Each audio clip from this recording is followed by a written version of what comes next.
সারা দেশে ভোটের ব্যাপক প্রস্তুতি। কাল সন্ধ্যার মধ্যে সব কেন্দ্রে পৌঁছাবে ব্যালট, জানালো ইসি। 90% বেশি কেন্দ্র থাকবে সিসি ক্যামেরার আওতায়। ভোট নির্বিঘ্ন রাখতে সড়ক মহাসড়কে টহল, শঙ্কা নেই বললেন স্বরাষ্ট্র উপদেষ্টা। মপ করে ভোট কেন্দ্র দখল করলে কেন্দ্রের নির্বাচন বন্ধ করার হুঁশিয়ারি আইজিপি। একটি দলের জাল ভোটের প্রস্তুতি সহ বিভিন্ন অনিয়মে ব্যবস্থা নিচ্ছে না ইসি, অভিযোগ বিএনপির। বিভিন্ন জায়গায় এজেন্টদের হুমকি দেয়া হচ্ছে বলছে জামায়াত।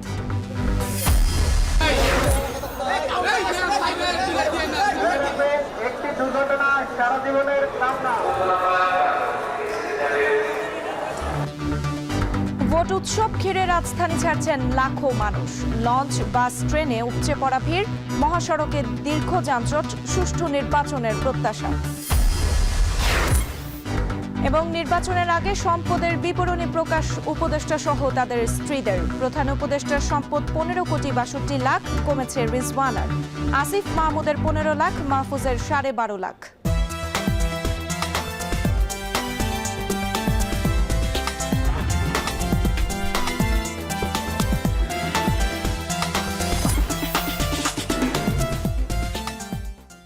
স্বাগত আপনার রায়ে। পুরো আয়োজনে আপনাদের সঙ্গে আছি আমি সুমাইরাত্রি। জাতীয় সংসদ নির্বাচনকে সামনে রেখে জাতির উদ্দেশ্যে ভাষণ দিচ্ছেন প্রধান উপদেষ্টা ডক্টর মোহাম্মদ ইউনূস। বিটিভির সৌজন্যে সরাসরি যাচ্ছে সেখানে। ঠিক তেমনি একটা দিন, যেদিন দুটি ভোট অনুষ্ঠিত হতে যাচ্ছে। আমরা সবাই মিলে নতুন সরকার গঠনের নির্বাচন করব এবং পাশাপাশি গণভোটের মাধ্যমে আমাদের প্রাণপ্রিয় বাংলাদেশ রাষ্ট্রের ভবিষ্যৎ কাঠামো নির্ধারণ করব। ইতিমধ্যে আনুষ্ঠানিক নির্বাচনী প্রচার প্রচারণা শেষ হয়ে গেছে। এখন আমাদের সবার সিদ্ধান্ত নেওয়ার পালা। এই মুহূর্তে রাষ্ট্রের দায়িত্বপ্রাপ্ত একজন নাগরিক হিসেবে আপনাদের সঙ্গে কিছু গুরুত্বপূর্ণ কথা ভাগ করে নেওয়াকে আমি আমার নৈতিক ও সাংবিধানিক দায়িত্ব মনে করছি। প্রথমেই গভীর সন্তোষ ও কৃতজ্ঞতার সঙ্গে উল্লেখ করতে চাই, এবারের নির্বাচনকে ঘিরে সার্বিক প্রচার প্রচারণা পূর্ববর্তী যে কোনো নির্বাচনের তুলনায় উল্লেখযোগ্যভাবে শান্তিপূর্ণ হয়েছে। মত আদর্শের পার্থক্য থাকা সত্ত্বেও রাজনৈতিক দলগুলো সংযম দেখিয়েছে। প্রার্থীরা দায়িত্বশীল আচরণ করেছেন এবং সাধারণ মানুষ সচেতন থেকেছেন। এই পরিবেশ হঠাৎ করে তৈরি হয়নি, এটি সম্মিলিত দায়িত্ববোধের ফল। এজন্য আমি আন্তরিক ধন্যবাদ জানাই দেশের সকল রাজনৈতিক দল, প্রতিদ্বন্দ্বী প্রার্থী, ভোটার, নির্বাচন কমিশন, নাগরিক সমাজের প্রতিনিধিবৃন্দ, গণমাধ্যম কর্মী এবং নির্বাচনের সাথে সংশ্লিষ্ট সকল আইনশৃঙ্খলা বাহিনী ও প্রশাসনের প্রতিটি সদস্যকে। আপনাদের সম্মিলিত প্রচেষ্টায় আমরা একটি আশাব্যঞ্জক পরিবেশে নির্বাচন অনুষ্ঠানের দ্বার প্রান্তে পৌঁছতে পেরেছি। তবে এই শান্তিপূর্ণ পরিবেশের মাঝেও আমাদের হৃদয়ে গভীর বেদনার ছায়া রয়েছে। নির্বাচনের তফসিল ঘোষণার পর এবং প্রচার প্রচারণাকালে সংঘটিত কয়েকটি সহিংস ঘটনায় আমরা কিছু মূল্যবান প্রাণ হারিয়েছি। এই সহিংসতা আমাদের জাতীয় বিবেককে নাড়িয়ে দিয়েছে। গণতন্ত্রের চর্চায় কোনো প্রাণ ঝরে যাওয়া কোনো সভ্য রাষ্ট্রের জন্যই গ্রহণযোগ্য নয়। প্রিয় দেশবাসী, এবারের নির্বাচনে 51টি দল প্রতিদ্বন্দ্বিতা করছে, যা এ যাবৎকালের যে কোনো নির্বাচনের মধ্যে সর্বাধিক সংখ্যক রাজনৈতিক দলের অংশগ্রহণ। স্বতন্ত্র সহ মোট প্রার্থীর সংখ্যা 2000-এরও বেশি। আগের জাতীয় নির্বাচনগুলোতে এর চেয়ে বেশি প্রার্থী প্রায় কখনোই দেখা যায়নি। প্রিয় দেশবাসী, এবারের নির্বাচন শুধু আরেকটি নিয়মিত নির্বাচন নয়, এটি একটি গণ অভ্যুত্থানের পর দেশের প্রথম জাতীয় নির্বাচন। দীর্ঘ সময় ধরে জমে থাকা ক্ষোভ, বৈষম্য, বঞ্চনা ও অবিচারের বিরুদ্ধে জনগণের যে জাগরণ আমরা দেখেছি, এই নির্বাচন তার সাংবিধানিক প্রকাশ। রাজপথের সেই দাবি আজ আপনাদের ব্যালটের মাধ্যমে উচ্চারিত হতে যাচ্ছে। তাই এই নির্বাচন বাংলাদেশের গণতান্ত্রিক যাত্রায় একটি ঐতিহাসিক মাইলফলক। এই নির্বাচনের মাধ্যমে আমরা শুধু জনপ্রতিনিধি নির্বাচন করছি না, একই সাথে আমরা সিদ্ধান্ত নিচ্ছি বাংলাদেশ কোন পথে এগোবে। আমরা কি একটা বৈষম্যহীন, ন্যায়ভিত্তিক ও জবাবদিহিমূলক রাষ্ট্র গড়তে পারবো, নাকি আবারও পুরনো ক্ষমতাকেন্দ্রিক ও অনিয়ন্ত্রিত বৃত্তে ফিরে যাব? এই প্রশ্নের উত্তর দেবে গণভোট। আমি সকল প্রতিদ্বন্দ্বী প্রার্থীর প্রতি আন্তরিক আহ্বান জানাই, নির্বাচনের ফলাফল যাই হোক না কেন, ব্যক্তিগত বা দলীয় স্বার্থের ঊর্ধ্বে উঠে জাতির বৃহত্তর স্বার্থকে প্রাধান্য দিন। বিজয় যেমন গণতন্ত্রের অংশ, তেমনি পরাজয়ও গণতন্ত্রের অবিচ্ছেদ্য সত্য। নির্বাচনের পর সবাই মিলে একটি নতুন ন্যায়ভিত্তিক গণতান্ত্রিক ও অন্তর্ভুক্তিমূলক বাংলাদেশ গড়ার কাজে আত্মনিয়োগ করুন। প্রিয় দেশবাসী, আজ আমি বিশেষভাবে কথা বলতে চাই আমাদের তরুণ ভোটার ও নারী ভোটারদের সঙ্গে। আপনারাই সেই প্রজন্ম যারা গত 17 বছর ধরে ভোটাধিকার থাকা সত্ত্বেও ভোট দিতে পারেননি। আপনারা বড় হয়েছেন এমন এক বাস্তবতায় যেখানে ভোটের মুখোশ ছিল কিন্তু ভোট ছিল না, ব্যালট ছিল কিন্তু ভোটার ছিল না। এই দীর্ঘ সময়ের বঞ্চনা ও অবদমনের সবচেয়ে বড় মূল্য জাতিকে প্রতিদিন দিতে হয়েছে। তবু আপনারা আশা ছাড়েননি, অন্যায়ের সামনে মাথা নত করেননি। আন্দোলনে, প্রতিবাদে, চিন্তায় ও স্বপ্নে আপনারা একটি নতুন বাংলাদেশের আকাঙ্ক্ষা লালন করেছেন। আজ জুলাই গণঅভ্যুত্থানের মাধ্যমে ইতিহাসের গতিপথ বদলানোর সেই দিনটি এসেছে। বিশেষ করে আমাদের নারীরা মুক্তিযুদ্ধ থেকে শুরু করে বাংলাদেশের সবকটি গণ আন্দোলন, পরিবার থেকে রাষ্ট্র, সবখানেই শক্তি হয়ে দাঁড়িয়েছেন। নারীরাই ছিল জুলাই গণঅভ্যুত্থানের সম্মুখ সারির যোদ্ধা। নারীরাই এই দেশের অর্থনীতির অন্যতম চালিকা শক্তি। বৈদেশিক মুদ্রা আয়ের শক্ত ভিত, ক্ষুদ্র ঋণ, কুটির শিল্প, নারী উদ্যোক্তা, এই শব্দগুলোর পেছনে আছে পরিবর্তনের গল্প, পরিবার ও সমাজে স্বাবলম্বী হওয়ার গল্প। আপনারা ঘরে, রাজপথে সমানভাবে সংগ্রাম করেছেন, সন্তানদের ভবিষ্যৎ আগলে রেখেছেন, সমাজকে টিকিয়ে রেখেছেন, অথচ রাষ্ট্রীয় সিদ্ধান্তে নিজেদের মত প্রকাশের সুযোগ থেকে দীর্ঘদিন বঞ্চিত হয়েছেন। এই নির্বাচন আপনাদের জন্য এক নতুন সূচনা। আর আমাদের তরুণরা, যাদের স্বপ্ন, মেধা ও শক্তি আগামী বাংলাদেশের ভিত্তি, এই ভোট আপনাদের প্রথম সত্যিকারের রাজনৈতিক উচ্চারণ।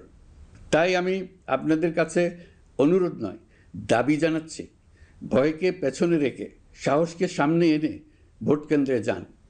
আপনার একটি ভোট শুধু একটি সরকার নির্বাচন করবে না, এটি 17 বছরের নীরবতার জবাব দেবে, বাধাহীন ফেসিবাদের জবাব দেবে, জাতিকে নতুনভাবে গঠিত করবে এবং প্রমাণ করবে এই দেশ তার তরুণ ও নারী এবং সংগ্রামী জনতার কণ্ঠ আর কোনো দিন হারাতে দেবে না। প্রিয় নাগরিকবৃন্দ, নির্বাচন অবাধ, সুষ্ঠু, নিরপেক্ষ ও শান্তিপূর্ণ করতে সরকার সর্বোচ্চ প্রস্তুতি গ্রহণ করেছে। এবার রেকর্ড সংখ্যক আইনশৃঙ্খলা বাহিনীর সদস্য মোতায়েন করা হয়েছে।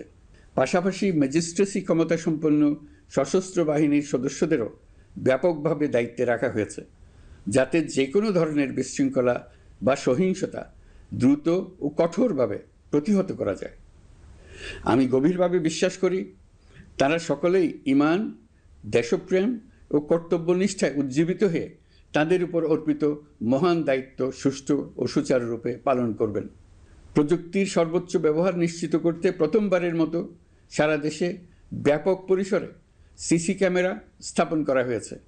ভোট কেন্দ্রে দায়িত্বরত কর্মকর্তারা শরীরের সাথে সেটে রাখা ক্যামেরা ব্যবহার করছেন। নিরাপত্তা ও নজরদারিতে ড্রোন ও ডগ স্কোয়াড ব্যবহারের ব্যবস্থাও রাখা হয়েছে। এসব ব্যবস্থার একমাত্র লক্ষ্য ভোটাররা যেন নির্ভয়ে, নিশ্চিন্তে ও সম্মানের সঙ্গে তাদের ভোটাধিকার প্রয়োগ করতে পারেন। এই নির্বাচনকে আরও অন্তর্ভুক্তিমূলক করার জন্য আমরা কিছু ঐতিহাসিক পদক্ষেপ গ্রহণ করেছি। প্রথমবারের মতো প্রবাসী বাংলাদেশিদের ভোটাধিকার প্রয়োগের সুযোগ সৃষ্টি করা হয়েছে। বিশ্বের বিভিন্ন প্রান্তে বসবাসকারী আমাদের ভাই বোনেরা দেশের ভবিষ্যৎ নির্ধারণে অংশগ্রহণ করতে পারছেন। এটি আমাদের গণতন্ত্রের পরিসরকে আরও বিস্তৃত করেছে। আমাদের এই নতুন অভিজ্ঞতা অন্যান্য দেশে প্রচলনের জন্য ইতিমধ্যে কয়েকটি দেশ আগ্রহ প্রকাশ করেছে এবং আমাদের অভিজ্ঞতার প্রতিটি ধাপ তারা পর্যবেক্ষণ করছে। একই সঙ্গে দেশে অবস্থানরত সরকারি কাজে নিয়োজিত ব্যক্তি, আইনশৃঙ্খলা বাহিনীর সদস্য এবং আইনি হেফাজতে বা কারাগারে থাকা যোগ্য নাগরিকদের জন্য পোস্টাল ব্যালটের মাধ্যমে ভোট প্রদানের সুযোগ দেওয়া হয়েছে। এটি প্রমাণ করে রাষ্ট্র কাউকে বাদ দিয়ে নয়, সবাইকে সঙ্গে নিয়েই এগোতে চায়। ভোটাধিকার কারো দয়া নয়, এটা আমাদের সংবিধান প্রদত্ত মৌলিক অধিকার। এই অধিকার প্রয়োগের মাধ্যমেই আমরা ঠিক করি আমাদের ভবিষ্যৎ কোন পথে যাবে। একটি অবাধ ও সুষ্ঠু অংশগ্রহণমূলক নির্বাচন নিশ্চিত করা শুধু সরকারের দায়িত্ব নয়, এটি রাষ্ট্রের প্রতিটি নাগরিকের দায়িত্ব। রাজনৈতিক দলগুলোর প্রতি আমি অত্যন্ত স্পষ্টভাবে বলতে চাই, আপনারা দলের কেন্দ্র থেকে তৃণমূল পর্যন্ত সর্বস্তরের নেতাকর্মীদের দ্ব্যর্থহীনভাবে নির্দেশ দিন যেন কেউ কোনো ধরনের বিশৃঙ্খলা, সহিংসতা, ভয়ভীতি প্রদর্শন, কেন্দ্র দখল, ভোটে প্রভাব বিস্তার করা কিংবা উস্কানিমূলক কর্মকাণ্ডে জড়িত না হয়। কেউ যেন সোশ্যাল মিডিয়াতে বা অন্য কোনোভাবে গুজব না ছড়ায়। রাষ্ট্র কোনোভাবেই এই ধরনের আচরণ সহ্য করবে না। ইতিহাস আমাদের শিক্ষা দেয়, একটি ত্রুটিপূর্ণ, প্রশ্নবিদ্ধ বা সহিংসতাপূর্ণ নির্বাচন শেষ পর্যন্ত কারো জন্যই মঙ্গল বয়ে আনে না, বরং দেশের সর্বনাশ ডেকে আনে। যারা জনগণের মতামত উপেক্ষা করে শক্তি ও অনিয়মের মাধ্যমে ক্ষমতায় থাকতে চেয়েছে, তারা সবাই শেষ পর্যন্ত জনগণের আদালতে কঠিন জবাবদিহিতার মুখোমুখি হয়েছে। প্রিয় দেশবাসী, নির্বাচনী প্রক্রিয়া শুরু হওয়ার পর থেকেই আমরা লক্ষ্য করছি একটি চিহ্নিত মহল পরিকল্পিতভাবে গুজব ও অপতথ্য ছড়িয়ে নাগরিকদের মনে সন্দেহ, ভয় ও বিভ্রান্তি সৃষ্টি করার চেষ্টা করছে। তাদের উদ্দেশ্য একটাই, নির্বাচনের শান্তিপূর্ণ পরিবেশ নষ্ট করা, জনগণের আস্থাকে দুর্বল করা। আমি আপনাদেরকে অনুরোধ করছি, সতর্ক থাকুন, দায়িত্বশীল থাকুন, যাচাই না করে কোনো তথ্য শেয়ার করবেন না। গুজবের বিরুদ্ধে সবচেয়ে বড় অস্ত্র হলো সচেতনতা ও সত্য। নির্বাচন নিয়ে যারা বিগত মাসগুলোতে উদ্দেশ্যমূলকভাবে সংশয়, সন্দেহ সৃষ্টি করেছিল, তারা সম্পূর্ণভাবে ভুল প্রমাণিত হয়েছে। জনগণকে বিভ্রান্ত করতে তারা চূড়ান্তভাবে ব্যর্থ হয়েছে। আপনারা সকল প্রকার অপপ্রচার থেকে নিজেদের মুক্ত রাখুন। তথ্য যাচাইয়ের জন্য সরকারের সঙ্গে সার্বক্ষণিক যোগাযোগ রাখুন। নির্বাচন বন্ধু হটলাইন 333 এতে ফোন করে সঠিক খবর জেনে নিন। এখন নতুন করে অপপ্রচার চালানো হচ্ছে যে বর্তমান অন্তর্বর্তী সরকার নাকি নির্বাচিত জনপ্রতিনিধিদের কাছে দায়িত্ব হস্তান্তর করবে না। এটা সম্পূর্ণ ভিত্তিহীন ও পরিকল্পিত অপপ্রচার, যার একমাত্র উদ্দেশ্য হলো আমাদের গণতান্ত্রিক উত্তরণে বিঘ্ন সৃষ্টি করা। আপনারা নিশ্চিত থাকুন, নির্বাচনে বিজয়ী জনপ্রতিনিধিদের কাছে দ্রুততম সময়ে ক্ষমতা হস্তান্তর করে অন্তর্বর্তীকালীন সরকার তার দায়িত্ব সমাপ্ত করবে। প্রিয় দেশবাসী, আমরা একটি ঐতিহাসিক নির্বাচন থেকে মাত্র কয়েক ঘন্টা দূরে। 24-এর গণঅভ্যুত্থান আমাদের এই সুযোগ এনে দিয়েছে। যখন আমরা ভেবেছিলাম আরেকটি প্রহসনের নির্বাচনের জন্য আমাদেরকে অপেক্ষা করতে হবে আরও 5 বছর, তখনই আমাদের সন্তানরা হুঙ্কার দিয়ে ভেঙে ফেলেছে গোলামের জিঞ্জির। সহস্রাধিক প্রাণের বিনিময়ে আজকের এই দিনটি আমরা পেয়েছি। অভ্যুত্থানের দিনগুলো এখনও আমাদের স্মৃতিতে টাটকা। দেয়ালের লিখনগুলো এখনও সারা দেশের দেয়ালে দেয়ালে জ্বলজ্বল করছে। দেয়ালে দেয়ালে স্কুল, কলেজ, মাদ্রাসা, বিশ্ববিদ্যালয়ের শিক্ষার্থীরা গ্রাফিতির মাধ্যমে লিখেছিল তাদের মনের কথাগুলো। সেখানে তারা বলেছে পরিবর্তনের কথা, সংস্কারের কথা। জুলাই সনদ কোনো দলের একক ইশতেহার নয়। দীর্ঘ 9 মাস 30টিরও বেশি রাজনৈতিক দলের সাথে আলোচনা করে জাতীয় ঐক্যমত্য কমিশন জুলাই জাতীয় সনদ প্রস্তুত করেছে। এই আলোচনায় অনেক প্রস্তাবের পক্ষে বিপক্ষে দীর্ঘ মতবিনিময় শেষে রাজনৈতিক দলগুলো এতে স্বাক্ষর করেছে। এই সনদ জাতির ভবিষ্যৎ পথ চলার এক ঐতিহাসিক দলিল, গণঅভ্যুত্থানের চেতনা, জনগণের দীর্ঘদিনের আকাঙ্ক্ষা এবং ভবিষ্যৎ রাষ্ট্র ব্যবস্থার একটি সুস্পষ্ট দিক নির্দেশনা। এই সনদের মাধ্যমে আমরা সংস্কারসমূহ বাস্তবায়নের অঙ্গীকার করেছি। তবে রাজনৈতিক স্থিতিশীলতা, বিশ্বাসযোগ্য ও অংশগ্রহণমূলক নির্বাচন, শাসন ব্যবস্থায় জবাবদিহিতা, অর্থনৈতিক পুনর্গঠন এবং সমাজে সম অধিকার নিশ্চিতকরণ, এসবের সফল বাস্তবায়ন এককভাবে রাষ্ট্রযন্ত্রের মাধ্যমে সম্ভব নয়। এর জন্য সবচেয়ে বেশি প্রয়োজন জনগণের সক্রিয় অংশগ্রহণ ও মতামত। কারণ একটি জাতীয় রূপান্তর কখনোই একক সিদ্ধান্তে বা একক শাসনের মাধ্যমে টেকসই হয় না। জনগণই রাষ্ট্রের প্রকৃত শক্তি। পরিবর্তনের চূড়ান্ত বৈধতা আসে জনগণের সম্মতি থেকেই। তাই দেশের ভবিষ্যৎ দিক নির্দেশনা নির্ধারণে জনগণকে সরাসরি সিদ্ধান্ত গ্রহণের সুযোগ দেওয়াই হলো গণতান্ত্রিক পথের মূল ভিত্তি। এই লক্ষ্যেই আমরা গণভোটের আয়োজন করেছি, যাতে দেশের ভবিষ্যৎ সংস্কার দিশা নির্ধারণে জনগণ সরাসরি নিজেদের মত প্রকাশ করতে পারেন। এই গণভোট বাংলাদেশের ইতিহাসে একটি নতুন মাইলফলক হয়ে থাকবে। এখানে আপনার প্রতিটি ভোট আগামী দিনের রাষ্ট্র ব্যবস্থার ভিত্তি রচনা করবে। এর প্রভাব থাকবে বহু প্রজন্ম জুড়ে। এই ভোটের মাধ্যমেই আপনারা জানিয়ে দেবেন আপনারা জুলাই সনদের প্রস্তাবিত সংস্কার কাঠামোকে এগিয়ে নিতে চান কিনা। আপনাদের সিদ্ধান্তে নির্ধারণ করবে রাষ্ট্র কোন পথে অগ্রসর হবে, শাসন ব্যবস্থা কোন কাঠামোয় গড়ে উঠবে এবং একটি নতুন বাংলাদেশ কিভাবে তার গণতান্ত্রিক ও মানবিক রূপ লাভ করবে। এই গণভোটে আপনার একটি ভোট শুধু একটি কাগজে দেওয়া সিল নয়, এটি আপনার সন্তানের ভবিষ্যৎ, আপনার পরিবারের নিরাপত্তা এবং দেশের আগামী দিনের দিক নির্দেশনা নির্ধারণ করবে। আজ আপনি যে সিদ্ধান্ত নেবেন তার প্রভাব পড়বে শিক্ষা, কর্মসংস্থান, ন্যায় বিচার, গণতন্ত্র এবং রাষ্ট্র পরিচালনার প্রতিটি স্তরে।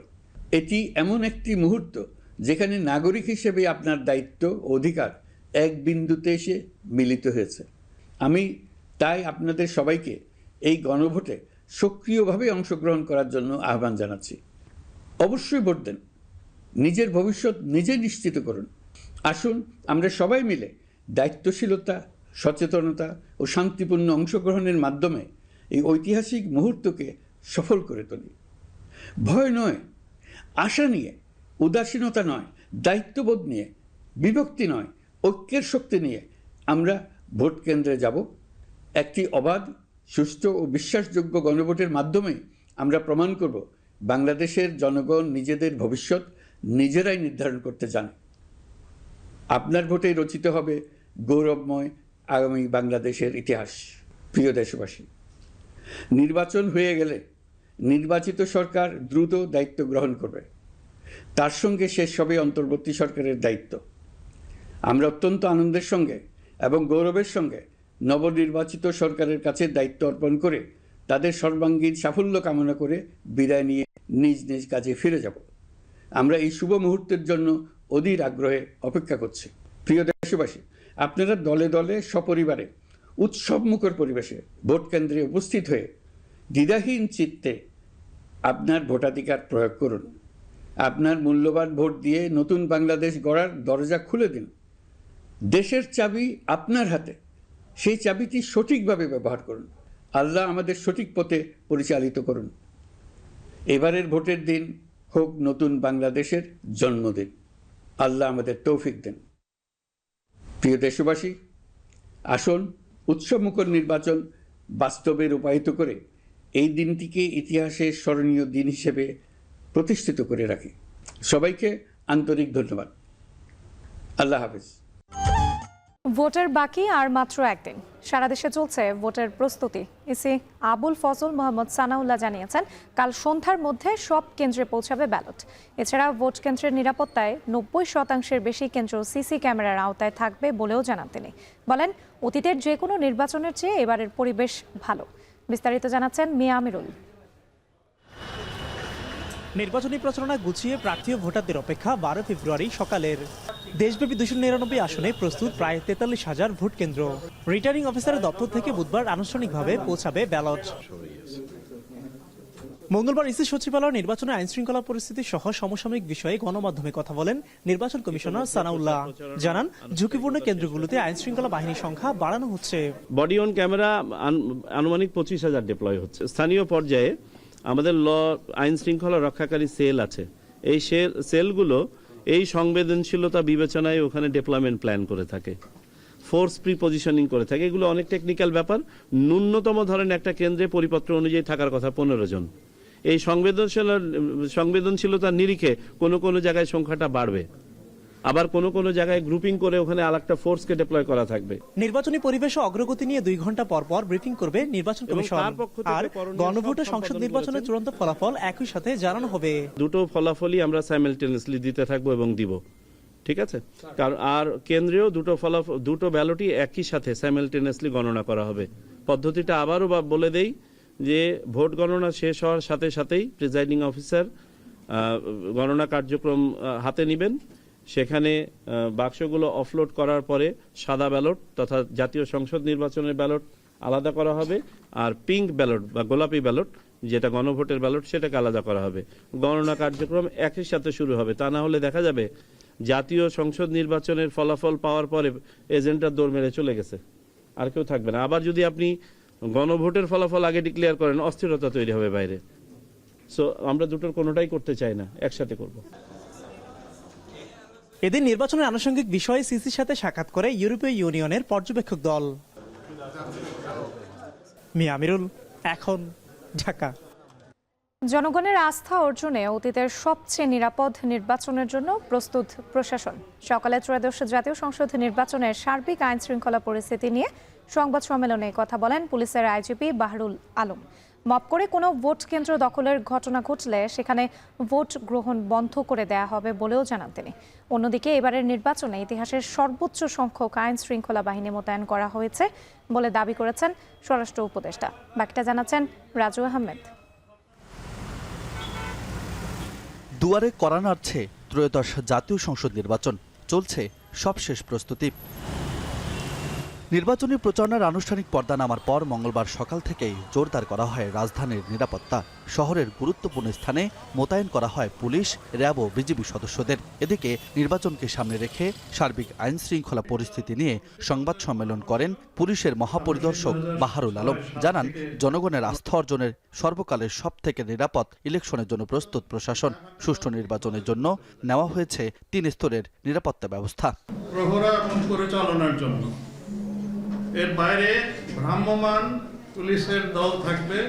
মব সৃষ্টি করে ভোট কেন্দ্র দখলের ঘটনা ঘটলে ওই কেন্দ্রে নির্বাচন বন্ধ করে দেওয়ার হুঁশিয়ারি দিয়ে বাহরুল আলম বলেন, রাজনৈতিক প্রভাবমুক্ত থেকেই কাজ করবে পুলিশ। জানান, দেশের প্রায় 24,000 ঝুঁকিপূর্ণ ভোট কেন্দ্রে নিরাপত্তা নিশ্চিতে ব্যবহার করা হবে বডি ক্যামেরা ও ড্রোনেরও। এছাড়া 90% কেন্দ্রে রয়েছে সিসি ক্যামেরা। পুলিশ প্রধানের দাবি, নির্বাচনে যে কোনো সহিংসতা মোকাবিলায় সক্ষম আইন শৃঙ্খলা বাহিনী। আমি মনে করি যে আমাদের যে সিকিউরিটি অ্যারেঞ্জমেন্টটা এখন আছে, ইলেকশনকে ডিসরাপ্ট করার মতো কোনো শক্তি নাই। কোথাও একটা ক্রাইম হতে পারে, একটা ডাকাতি হয়ে যেতে পারে, একটা খুন হয়ে যেতে পারে, কিন্তু ইলেকশন ডিসরাপ্ট করতে পারবে না। এদিকে ফরিদপুরে জেলা প্রশাসকের কার্যালয়ে এক ব্রিফিংয়ে স্বরাষ্ট্র উপদেষ্টা জাহাঙ্গীর আলম চৌধুরী বলেন, ইতিহাসের সর্বোচ্চ সংখ্যক আইন শৃঙ্খলা বাহিনী মোতায়েন করা হয়েছে এবারে নির্বাচনে। কোনো সহিংসতার শঙ্কা দেখছেন না তিনি। কোনো ধরনের শঙ্কা নাই। এইবার মতো যে পরিমাণ আইন শৃঙ্খলার বাহিনী নিয়োগ করা হয়েছে, কোন ইতিহাসে আপনারা দেখাতে পারবেন আইন শৃঙ্খলা বাহিনীর কর্মী। ভোট নির্বিঘ্ন রাখতে রাজধানীতে চলছে সেনাবাহিনী সহ আইন শৃঙ্খলা বাহিনীর টহল। নিরাপত্তা নিয়ে কোনো সংশয় নেই দাবি করে স্বতঃস্ফূর্তভাবে সবাইকে ভোট উৎসবে অংশগ্রহণের আহ্বান তাদের। এখন পর্যন্ত 27,995টি বৈধ অস্ত্র জমা পড়লেও উদ্ধার করা যায়নি প্রায় 2,500 অবৈধ অস্ত্র। যদিও নির্বাচনে সব অস্ত্রকে হুমকি হিসেবে দেখছে না পুলিশ। রাজু আহমেদ, এখন, ঢাকা। একটি দল জাল ভোট সহ বিভিন্ন ধরনের অনিয়মের প্রস্তুতি নিচ্ছে বলে অভিযোগ করেছে বিএনপি।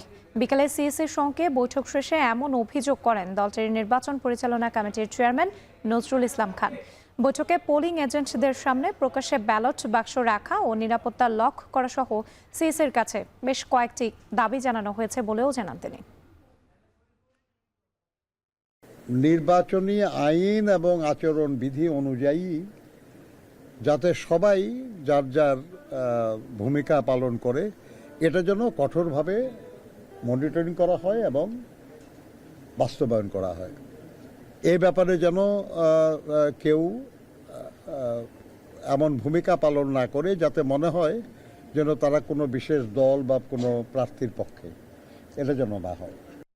নির্বাচন কমিশন ও প্রশাসন একটি দলের দিকে হেলে পড়েছে বলে মন্তব্য করেছেন জামায়াতের সহকারী সেক্রেটারি জেনারেল ও প্রচার বিভাগের প্রধান এহসানুল মাহবুব জুবাইর। বিকেলে এক ব্রিফিংয়ে তিনি বলেন, নির্বাচন কেন্দ্র করে কেউ যদি সন্ত্রাসী কার্যক্রম করতে চায়, জনগণকে সাথে নিয়ে তা প্রতিহত করতে হবে জামায়াতের। একটা লিফলেটের মতো করে কে বা ছড়াচ্ছেন, বোঝাই যাচ্ছে যে আমাদেরকে বিতর্কিত করা, আমাদের ভাবমর্যাদাকে ক্ষতিগ্রস্ত করা। যে সমস্ত আসনগুলোতে বডি ক্যামেরা একটু বেশি, সেখানে আবার জামাতের বা 11 দলের প্রার্থীরা আছে, আর যেখানে বডি ক্যামেরা কম সেখানে অন্য দলের প্রার্থীরা আছে। ভোট দিতে ও কয়েকদিনের ছুটিতে রাজধানী ছাড়ছেন ভোটাররা। দক্ষিণাঞ্চলমুখী মানুষেরা ভিড় করছেন সদরঘাট লঞ্চ টার্মিনালে। এ নিয়ে আরও জানাতে যুক্ত হচ্ছেন নাজমুস সাকিব। সাকিব, সদরঘাট লঞ্চ টার্মিনালে মানুষের ভিড় কেমন দেখতে পাচ্ছেন এই মুহূর্তে, এবং দীর্ঘ 17 বছর পর তারা ভোট দিতে যাচ্ছেন, এই যে তাদের ভোট যাত্রা, কি বলছেন তারা, তাদের প্রত্যাশাটা কি? মূলত তারা যেটা বলছেন যে আসলে বিগত অনেকগুলো নির্বাচন নিয়ে যেহেতু প্রশ্ন ছিল এবং তাদের মধ্যে যে উৎসাহ উদ্দীপনা নিয়ে ভোট দিতে যাওয়া এবং ভোট না দিতে পারার যে আকাঙ্ক্ষা, সেসব বিষয় কিন্তু তাদের মুখে আসলে ফুটে উঠছে। এবং তারা যেটা বলছেন যে আসলে তারা এক প্রকার উৎসব উদ্দীপনা নিয়ে তারা আসলে গ্রামের বাড়িতে যাচ্ছেন এবং তারা বলছেন যে এই যে ভোটকে নিয়ে তাদের যে আগ্রহ উদ্দীপনা, সেটা যাতে ভোটের রেজাল্টের মধ্যে আসলে ফলাফল মধ্যে ফুটে ওঠে এবং একটি সুষ্ঠু এবং অবাধ সুন্দর একটি নির্বাচন কিন্তু তারা চান। এবং সদরঘাটে এখন পর্যন্ত আমরা দেখছি যে মানুষজন কিন্তু এখনো তারা ভিড় করছেন এবং তারা যাওয়ার জন্য তাদের যে কাঙ্ক্ষিত লঞ্চ, সেসব লঞ্চে উঠে তাদের যে কাঙ্ক্ষিত যাত্রা সেসব জায়গায় যাচ্ছেন। সদরঘাট থেকে ছিল সবশেষ। ভোটযাত্রার খবর জানাচ্ছিলেন নাজমুস সাকিব।